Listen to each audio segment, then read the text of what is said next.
বলতে চাই, আপনাদেরকে নিয়ে আগামী যে বাংলাদেশের জনাব তারেক রহমানের যে কৃষ্ণপা দিয়েছেন সেটা বাস্তবায়নে এই সাধারণ নেতা কর্মী নিয়ে আমরা সুনামগঞ্জে সচেষ্ট থাকবো, সুনামগঞ্জের চেষ্টা করে যাবো।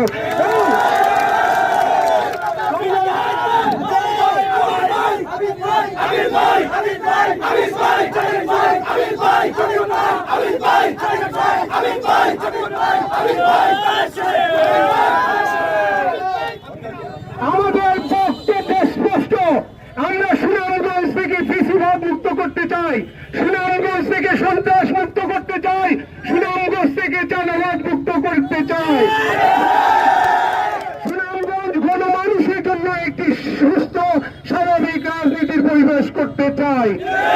আপনারা জানেন আমার প্রয়াত ফজলুল কাসমি সাহেব এই দেশের মানুষের উন্নয়নের জন্য কাজ করেছেন। থেকে শুরু করে শত শত রাস্তাঘাট করেছেন। আমি ফজলুল কাসমি সাহেবের রক্তের উত্তরাধিকারী নয়, আমি ফজলুল কাসমি সাহেবের আদর্শ উত্তরাধিকারী হিসেবে এই উন্নয়নের ধারাকে অব্যাহত রাখতে চাই।